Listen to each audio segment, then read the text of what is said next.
Makaveli the Don till I'm gone. He was saying this shit while he was alive. He was telling us. We were talking about it. Nigga, I'm a legend. I'm putting in mine. You better put in yours, because I'm a legend already. Man, history a legend. You define me.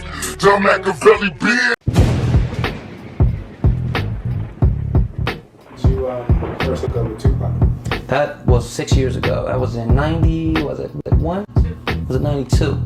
My dates may be a little shaky because I don't, I'm not really good with dates. I'm just trying to do the music. That's my walking Rolodex over there and calendar.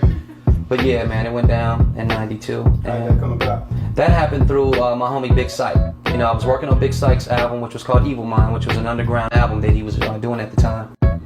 And he told me, he came to me and said, Jay, man, Pac want to meet you. Tupac want to hook up. I'm like, Tupac, are you serious? And he was doing his Poetic Justice movie at the time. I think he was just completing it or whatever. And Syke was like, homie, heard the beats you did on my stuff. He want to get with you. Syke, new, Hank, big yeah. Johnnyj had several songs he produced on the album. Was there ever any, issues with Johnnyj collecting his royalties off of the All Eyes on Me album? Well, just like everybody did to get stuff cleared up with Death Row and Suge being in custody and stuff like that. There were lawsuits filed to get their rights and stuff like that. But anybody that's been in the music business know that the artist is responsible for paying the producer. How can you get paid on an album? Tell me how many of the songs that Johnnyj had on All Eyes on Me. I bet you if it was 5 or 6 or 7 or whatever the amount is, I bet you over 80% of those songs had samples in them. That probably wasn't cleared yet. And so there's no money that's owed to you, unfortunately, if you get if you get them and they want a sample, because the original person makes that money and earns that money who beats it is, unless you get an agreement with them where they agree to take less than that percentage on the album. So those issues had to be cleared up. Johnnyj did get some advancements. He was getting a monthly advancement, and I remember him a couple of times getting a $50,000 check. So he got some money. But hey, I'm sure Johnnyj was salty and felt like he needed more than $50,000, because you got to remember, the album came out February the 13th. I know the Fallout, which we'll get into, I'm sure, started in about June. As I always tell y'all, royalties wasn't due yet. And that wasn't the issue between Pac and Johnnyj Fallout. Before we get into the Fallout, I heard somewhere that Suge Knight couldn't necessarily understand why Tupac wanted to work with Johnnyj as much as he did on All Eyes on Me, especially when he had producers like Dr. Dre or either Daz Dillinger at his disposal, but still was Johnnyj that he wanted to work with over versus like a DJ Quick. Is there any truth to that Tupac's, being familiar with Johnnyj and already having chemistry with Johnnyj probably was, the deciding factor why Tupac wanted to work with Johnnyj? All right, I'll repeat it again. Johnnyj was a beat maker. He was there to lay down tracks for Tupac, to get his songs for Tupac to decide what songs he wanted to work with and what beats he wanted. Y'all say, oh, Reggie don't know what he's talking about. Reggie's lying. Okay. Johnnyj was around after All Eyes on Me came out. That was finished. That was finished. It came out February 13th, so that means the album probably was put into the distributors and everything probably end of December. And so my point is, if he was that type of a producer and he wanted all of that stuff, why did Tupac start walking in the white room Y'all done heard about the Whack Room. Y'all haven't, go listen to Daryl Harper interview with my boy Arthur Dalla. And he explained that. And when he went in there and was getting tracks from them, these were dudes that was listening in a room that was setting, and Pac was going in there and was like, okay, I like that track. That's how producers do. I'm sorry, artists do. They shop around for beats or tracks that they like.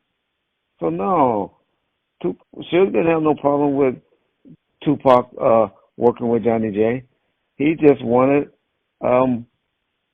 Pac to have different variety of producers.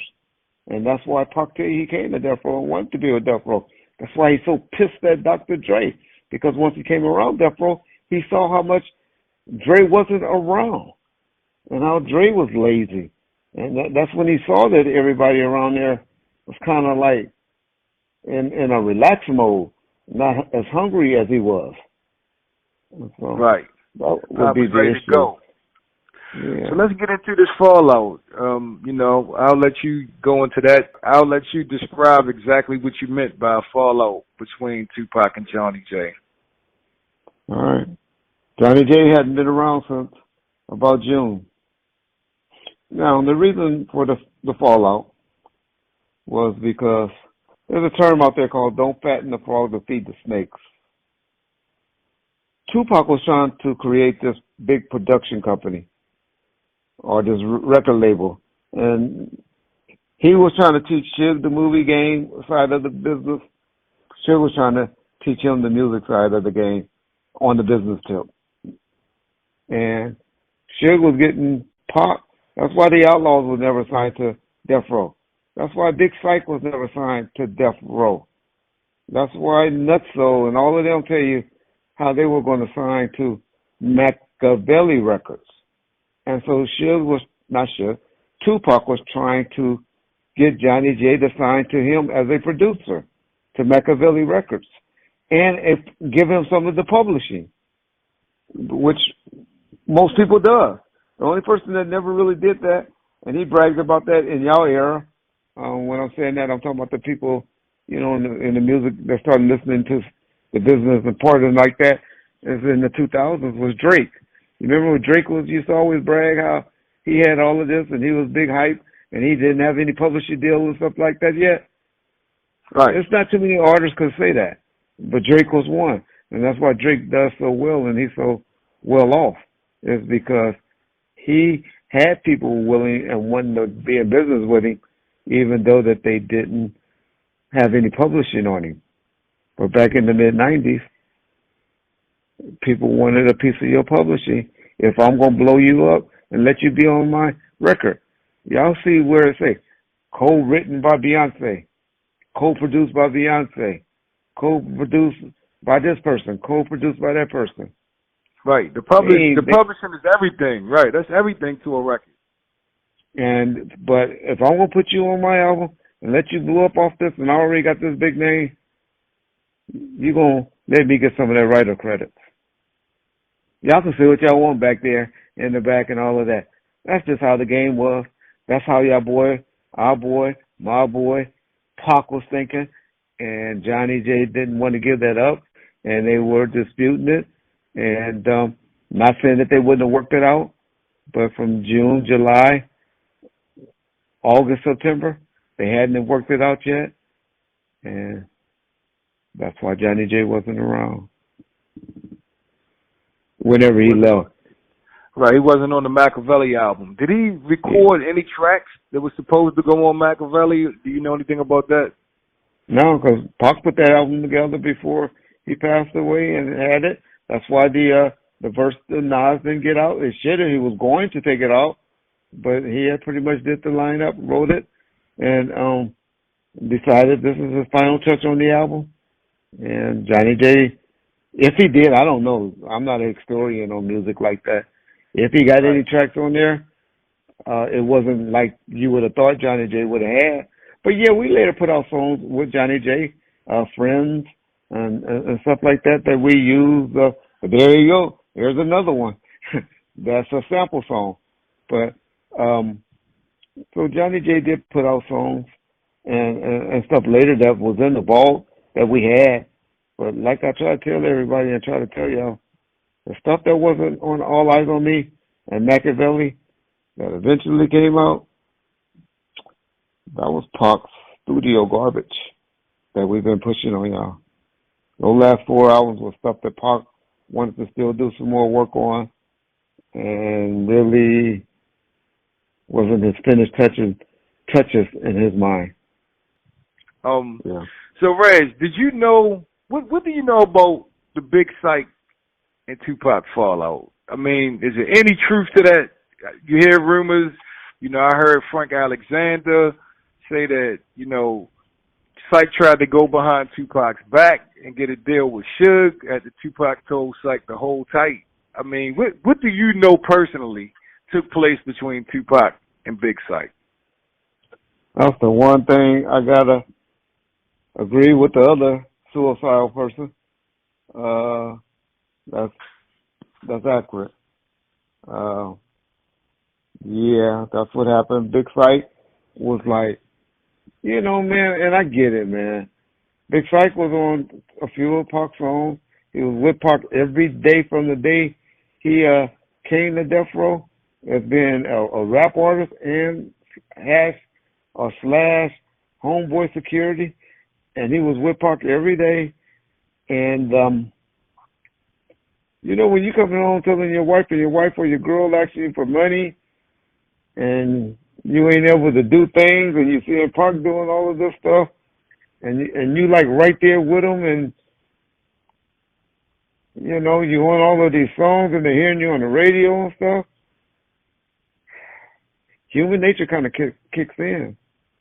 And Big Syke kind of got, and I'm not saying undeservedly, envy or impatient, maybe for lack of a better word, and he kept was coming to Suge to try to Suge, you know, take care of me, and Pac was like, and Suge was like, no, because he had enough people, he had a whole bunch of people on the roster, and he was like, you're gonna be with Pac, you know, we're trying to get Pac record company off the ground, you're gonna be signing with Pac and Makaveli Records, and you know. And Big Syke grew impatient, and I think he left around July as well. Remember when Johnnyj probably talked, and I don't remember when they all actually left. Look on the footage that Gobi had out there on Tupac's birthday on June the 16th.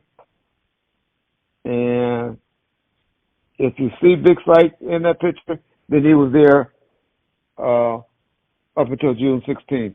Or if you see our boy Johnnyj there. But if you don't see any of them in that studio session in there, then that means they had left prior to that June 16th day, which was Pac's birthday. And but I know, I'm pretty sure that Big Syke and them were gone definitely by July if Big Syke wasn't on the stage at the House of Blues. I don't remember that as well. But he definitely wasn't there in July because y'all would have saw him where. For those who say, he don't know what he's talking about. Okay. You definitely would have saw him there when y'all saw him in that picture with all the dudes from New Jersey. Big Syke would have been right next to Pac. And he definitely would have been in that car driving the Outlaws and not suicidal Frank Alexander. Wouldn't have been the one driving the Outlaws. It would have been Big Syke.